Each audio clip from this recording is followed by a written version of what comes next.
Okay, so imagine this. You walk into a mechanic's workshop somewhere in Australia, and you notice something sitting in the back corner, covered under a tarp.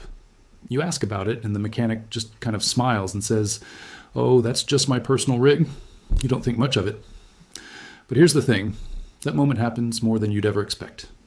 And the vehicle sitting under that tarp, it tells you everything you need to know about which Utes are actually worth buying and which ones are just being sold to you because the profit margin is good. Welcome back to the Drive Intel, and today we are pulling back that tarp. We're talking about 7 Utes that Australian mechanics secretly buy for themselves, and in some cases actively avoid recommending to their own customers. If you've ever been in the market for a Ute and wondered why the advice you get feels a little too convenient, this video is going to change the way you think. Stick around, because the number 3 pick on this list genuinely surprised our entire research team. And before we go any further, if you're new here, hit that subscribe button right now and tap the like button. We put out videos like this every week, and trust me, you don't want to miss what's coming. So let's set the scene properly. Mechanics in Australia are not a small demographic. These are people who spend 8 to 10 hours a day, sometimes more, underneath vehicles, diagnosing problems, replacing parts, and watching which Utes come back again and again with the same issues. They see things that the average buyer never sees. They know which engine is going to start giving trouble at around the 80,000 kilometer mark. They know which gearbox sounds fine, but is already showing early signs of wear. And most importantly, they know which Utes, when they buy them for their own families, for their own farm work, for their own weekends, hold up without drama. The thing is, their professional recommendations don't always match their personal choices. And that gap, that space between what they sell and what they drive, is exactly where we're going today. Let's start with the first one. And this might sound obvious at first, but stay with me because the story behind it is more interesting than just the name. The Toyota HiLux has been on Australian roads for decades, and mechanics across the country keep coming back to it. Not because it's perfect, but because it is genuinely, almost frustratingly reliable. What makes this interesting from a mechanic's perspective is the 2.8-liter diesel engine that was introduced in the 2015 generation onward. This engine, internally known as the 1GD-FTV, runs cool, responds well to maintenance, and even when it does develop issues, the parts are widely available and the repair process is straightforward. Mechanics love a vehicle that, when it brakes, brakes predictably. The HiLux brakes predictably. What they won't always tell customers, though, is that the pre-2015 HiLux models, especially those with the older 3.0-liter diesel, can develop timing chain and injector issues that are expensive to fix. So when a mechanic buys a HiLux for themselves, they're almost always going for post-2015, and they're usually going the SR or SR5 trim because the additional electronics in the Rogue spec create more diagnostic complexity. That nuance? You'd only know it if someone on the inside told you. Moving right along, the second Ute on this list is one that catches a lot of people off guard, and that's the Mazda BT-50. Now, we know what you're thinking. The BT-50? Really? And yes, really. Here's the reason. The BT-50, particularly the second generation model that ran roughly from 2011 to 2020 before the full redesign, shares its platform and drivetrain with the Ford Ranger of the same era. But here's where it gets interesting. The BT-50 was often sold at a lower price point, which means the same mechanical reliability came at a significant discount. Mechanics who understand platforms know that what's under the hood matters more than the badge on the grille.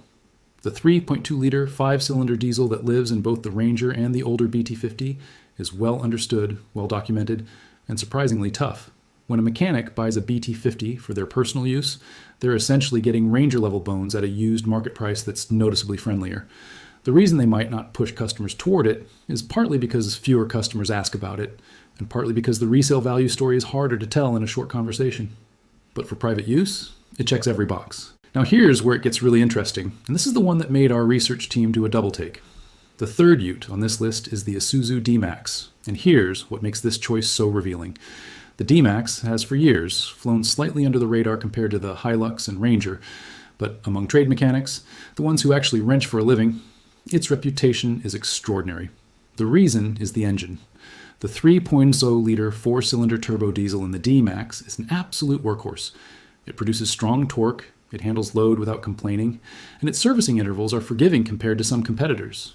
But here's the part that mechanics talk about quietly among themselves. The D-Max's turbocharger and intercooler setup runs cooler under sustained load than several of its direct competitors. In Australian conditions, where you might be towing a trailer through the outback in 40-degree heat, that thermal management difference is not a small thing. It's the kind of detail that only becomes obvious after you've seen multiple examples of competing vehicles come in with heat-related wear patterns. Mechanics see those patterns, they remember them, and then they go buy a D-Max. The fourth vehicle on this list is one that divides opinion on the internet, but earns quiet respect in workshops, and that's the Ford Ranger, specifically the PX2 and PX3 generations. Now, the Ranger has had its controversies. The 2.2-liter four-cylinder version has been criticized, and fairly so, for being underpowered when loaded. But the 3.2-liter five-cylinder? Among mechanics, that engine has a reputation for going the distance with proper maintenance. What mechanics particularly appreciate about the Ranger is the parts ecosystem. Because Ford moved significant volume in Australia, the aftermarket parts supply is deep, which means when something does need replacing, the cost stays manageable. There's also something to be said for the Ranger's chassis rigidity, which mechanics notice because a vehicle with a well-constructed chassis puts less stress on suspension components over time. When mechanics buy Rangers for personal use, they tend to avoid the very early PX1 models due to some known gearbox calibration quirks. But the later generations earn genuine enthusiasm. The fact that they might recommend a different vehicle to a customer while parking a Ranger in their own driveway isn't deceptive. It's just that their criteria for personal use and their criteria for a customer recommendation aren't always the same thing. Halfway through our list, and we're just getting to the vehicles that really make this topic fascinating. The fifth Ute is one that almost nobody outside the industry talks about in this context, and that's the Mitsubishi Triton, but specifically the ML and MN generation models from around 2006 to 2015. Here's the deal. These trucks are old enough now that they've been through their full life cycle of problems, and the problems that weren't fixed by a recall have largely been addressed through aftermarket solutions that are well understood.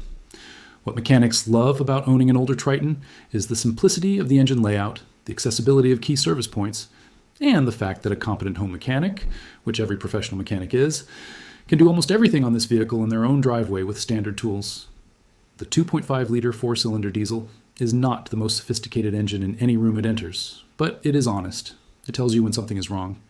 It doesn't hide problems behind layers of electronics. And for a mechanic who wants a work vehicle or a weekend rig that they can maintain themselves without needing specialist diagnostic equipment, that honesty is priceless. The Triton ML and MN are exactly that kind of vehicle. The sixth Ute on this list is the one that creates the most interesting conversation, and that's the Volkswagen Amarok, specifically the V6 TDI version. Now, before you say anything, yes, the Amarok has a reputation for being expensive to service, and that reputation is earned. But here's the nuance that changes everything when you hear it from a mechanic's perspective. Mechanics don't pay retail for parts, and they don't pay labor. So the two biggest cost barriers that make the Amarok a risky buy for regular consumers essentially disappear for a mechanic. What's left when you remove those barriers? An absolutely exceptional driving experience, a genuinely powerful and refined engine, a ride quality that embarrasses most of its competition, and a towing capability that is taken seriously by anyone who's used it. Mechanics who drive Amaroks personally often describe it as the Ute that drives like a car but works like a truck. The reason they don't push customers toward it is straightforward and honest. For someone paying retail servicing rates, the cost picture is genuinely concerning. But for the person who is the mechanic, it's one of the best kept secrets in the segment.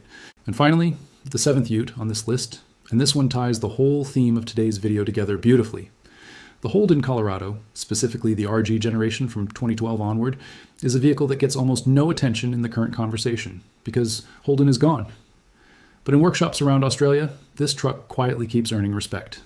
The reason mechanics buy them is partly value. Used Colorado prices dropped significantly after Holden's exit from the market.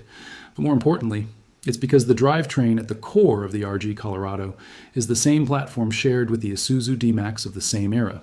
That means all the reliability we talked about earlier, all that thermal efficiency, all that engine toughness, it's sitting inside a vehicle that most buyers overlooked because of badge loyalty and brand uncertainty. Mechanics who understand what's actually under the hood see through the badge and go straight to the engineering. A Colorado with a full service history, bought at the right price in today's market, is one of the most overlooked value propositions in the Australian used UT segment. And mechanics know this. They've known it for years. So what does all of this actually tell you? It tells you that the used ute market in Australia has layers that casual buyers never see. It tells you that the vehicles sitting in mechanics' personal driveways are sending a message that their professional recommendations sometimes don't. And it tells you that if you want to buy a ute that truly holds up, your best research source might not be an ad, or a brochure, or even a YouTube review with a glossy thumbnail. It might be a quiet conversation with someone who spends their professional life watching vehicles fail. Here at the Drive Intel, this is exactly the kind of research we love doing. We dig into the stories behind the stories, the choices that reveal what people actually believe rather than what they're incentivized to say. If this video opened your eyes to something you didn't know before, we'd genuinely love to hear from you in the comments below. Tell us, which Ute do you own? And has a mechanic ever said something to you that felt a little off? Drop your experience down there because our community learns so much from each other, and honestly, some of the best leads for future videos come straight from the comments section. And if you know someone who's about to buy a Ute, a mate, a family member, a coworker, please share this video with them right now. It could genuinely save them from making an expensive mistake. We'll see you in the next one, right here on the Drive Intel, where we never stop digging.